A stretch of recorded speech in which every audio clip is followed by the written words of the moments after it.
You're just a gold digger, Amanda sneered, standing in my kitchen with her designer purse clutched to her chest like a shield. Everyone knows you trapped my brother with your innocent act. Now do us all a favor and leave. I continued washing the dishes, letting the warm water run over my hands as I tried to maintain my composure. After 5 years of marriage to James, you'd think his sister would have found a new target for her venom. But no, Amanda had made it her life's mission to prove I married her brother for his family's money. My name is Sofia Martinez, and at 32, I found myself defending my marriage yet again. Not against outside threats, but against the poison that seeped from within the family itself. James was away on a work trip, which meant Amanda felt emboldened to make her weekly visit to remind me how unworthy I was of the Anderson family name. "Are you even listening?" she demanded, her voice sharp enough to cut glass. "James is filing for divorce. He knows all about your little scheme now." That made me pause.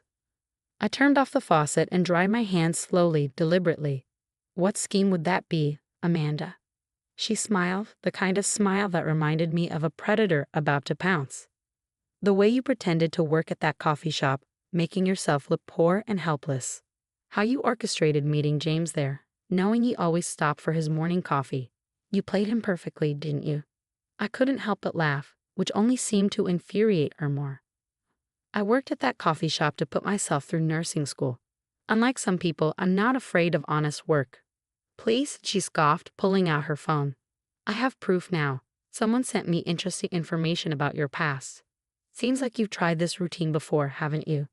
Getting close to wealthy men, trying to sink your claws in." My heart skipped a beat, but not for the reasons Amanda assumed.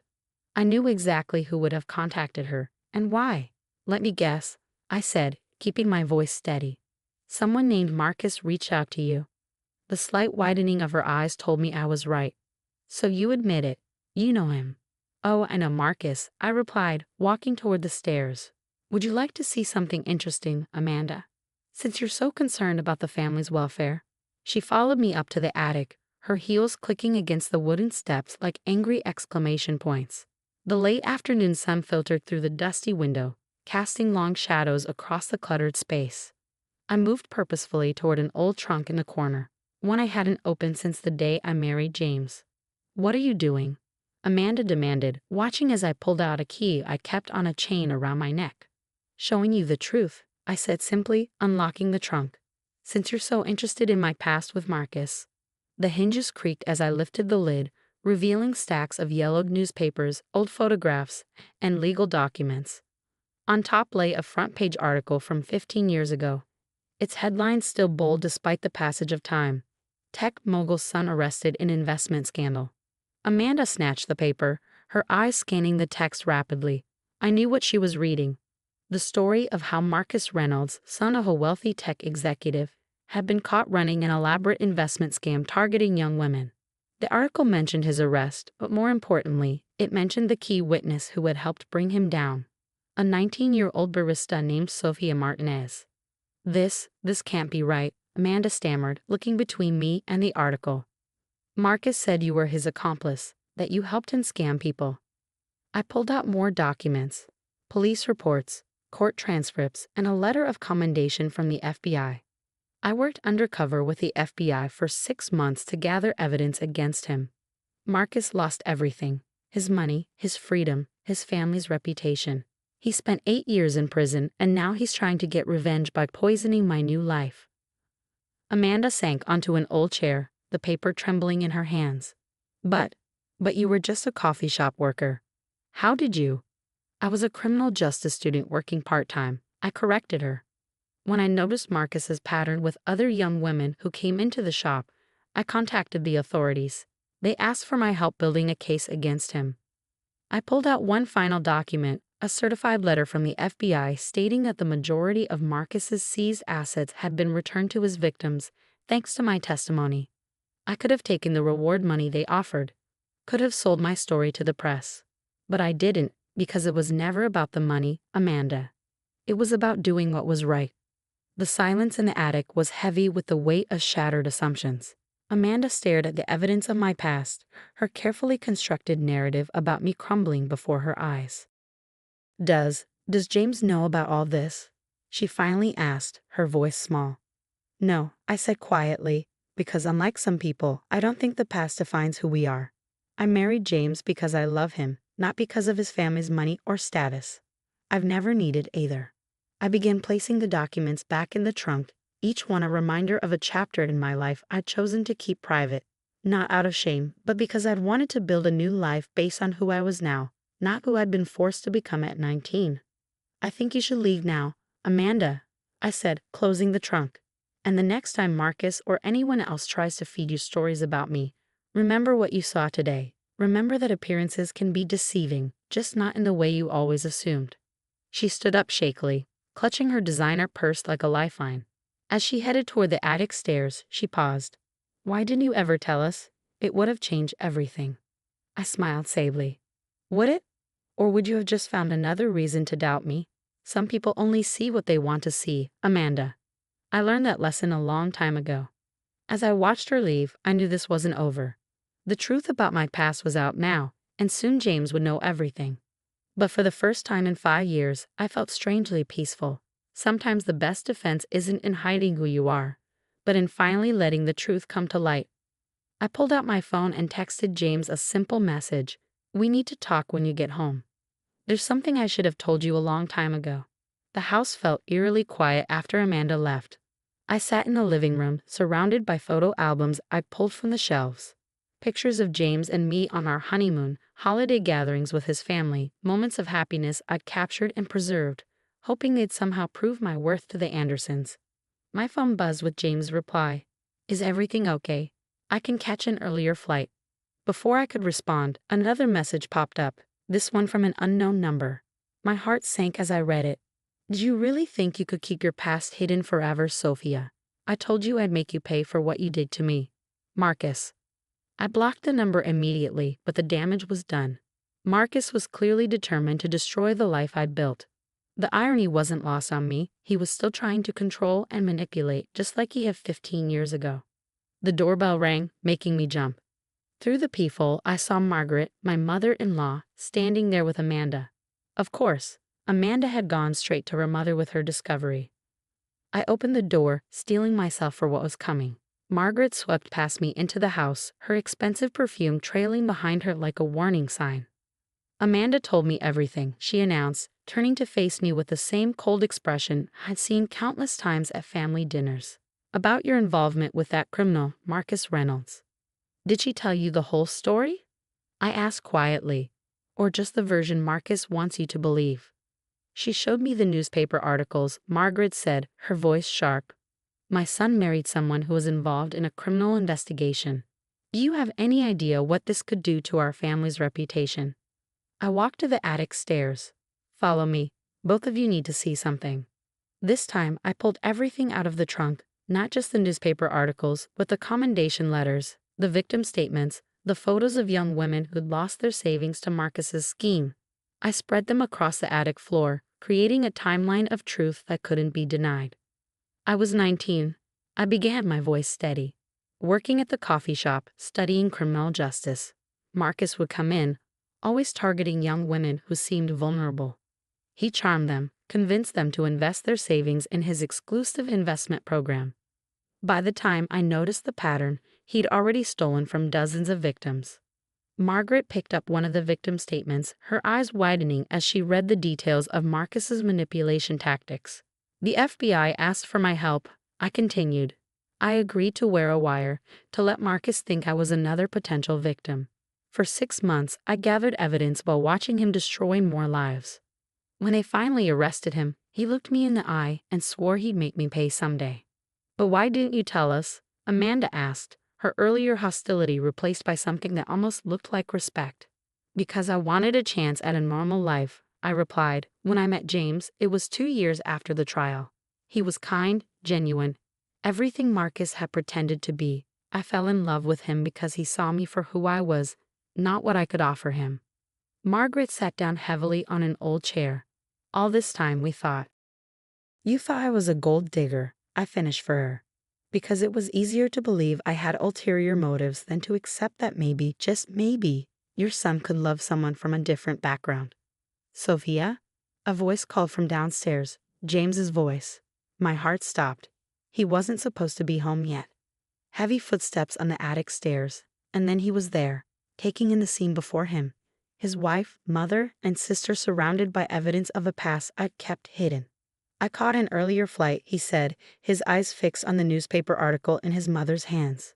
Amanda called me, told me there was something I needed to know about you. I stood up, my legs shaking slightly. I should have told you long ago, James. I'm sorry. He walked over, picking up the FBI commendation letter. His eyes scanned it quickly, then moved to the victim statements, the court documents, the photos. No one spoke as he pieced together the story of who I had been before I became his wife. Finally, he looked at me, and I saw something in his eyes I hadn't expected. Pride. You helped put him away, he said softly. You risked your life to protect other women. Yes, I whispered.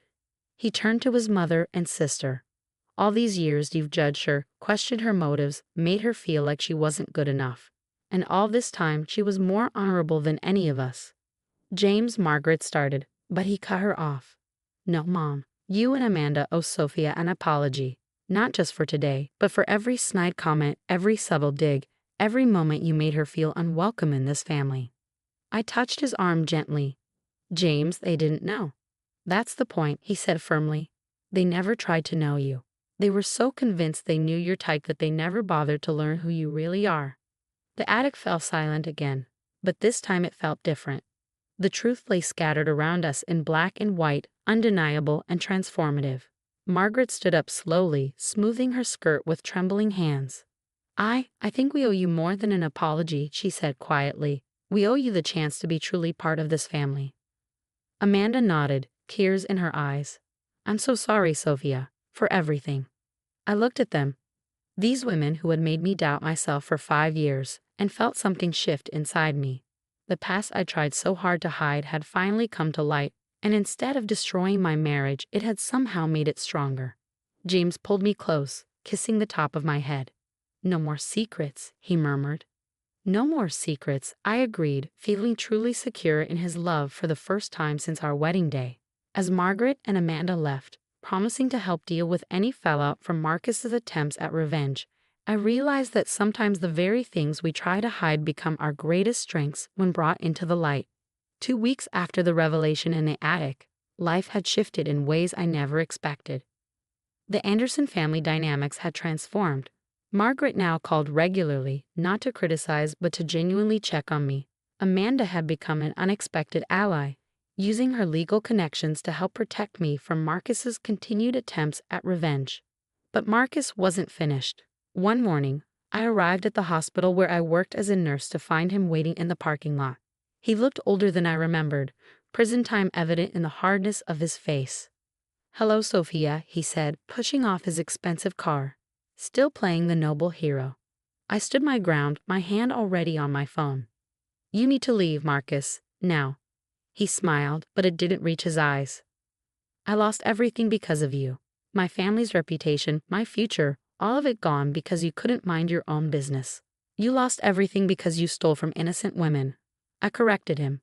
I just made sure you faced the consequences. He took a step closer, and now you've built this perfect little life for yourself. The devoted nurse, the loving wife, the respected member of society. It would be a shame if something happened to ruin all that. Step away from my wife. James's voice cut through the tension. He emerged from his car, walking purposefully toward us. Behind him, I saw Amanda's car pull up and 2 police officers I recognized from her law firm. Marcus's smug expression faltered. This is a private conversation. Nothing about this is private, Amanda said, joining us with the officers. We've documented every attempt you've made to harass Sophia. Every call, every message, every threat.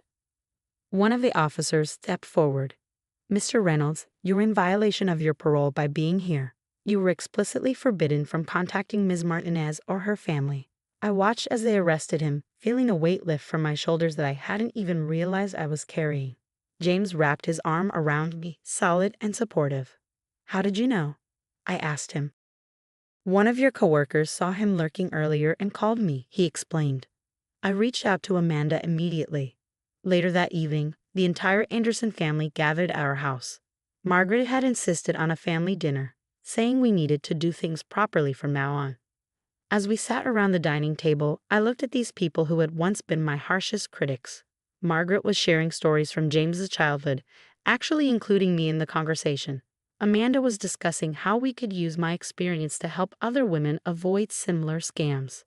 "I've been thinking," Margaret said, setting down her wine glass. "The family's charitable foundation could use someone with your insight, Sophia. Would you consider joining the board?" I nearly choked on my drink. The Anderson Family Foundation was Margaret's pride and joy, her way of maintaining the family's social standing. She had never even hinted at including me before. "Are you sure?" I asked carefully. "Of course she's sure," Amanda interjected. "Your experience with Marcus, your nursing background, you understand better than any of us how to actually help people." James squeezed my hand under the table. "What do you think, love?" I looked around at their expectant faces and felt tears well up in my eyes. "I'd be honored," I said softly. Margaret reached across the table and took my other hand. "No, Sophia. We're the ones who are honored. You've shown us what true strength and integrity look like. We were so busy judging you that we couldn't see the amazing woman my son was lucky enough to marry." That night, after everyone had left, James and I sat on our back porch looking at the stars. The same stars I used to look at 15 years ago, wondering if I was brave enough to stand up to Marcus. "You know what's funny?" I said, leaning against James's shoulder. "I spent so long trying to prove I was good enough for your family. But in the end, it was my past, the very thing I was trying to hide, that finally made them see me." James kissed my forehead. "They see you now. That's what matters." "Better late than never," I teased. "Much better," he agreed. "Though I always saw you from that very first coffee you served me." I smiled, remembering that day. "You were the only customer who ever asked my name." "Best question I ever asked," he said softly. As we sat there in comfortable silence, I thought about how life has a way of bringing things full circle. The past I tried to escape had become the bridge to my future. Marcus's attempt at revenge had only served to strengthen my bonds with the family I married into. Sometimes the very things we think will break us become the foundation of our strength. I learned that at 19, standing up to Marcus. I learned it again at 32, finally letting my truth come to light. The next morning, I would start my new role with the family foundation. But for now, I was content to sit under the stars with my husband, finally free from the weight of secrets and the need to prove myself. After all, the best revenge isn't in getting even. It's in living well, surrounded by people who love you for exactly who you are.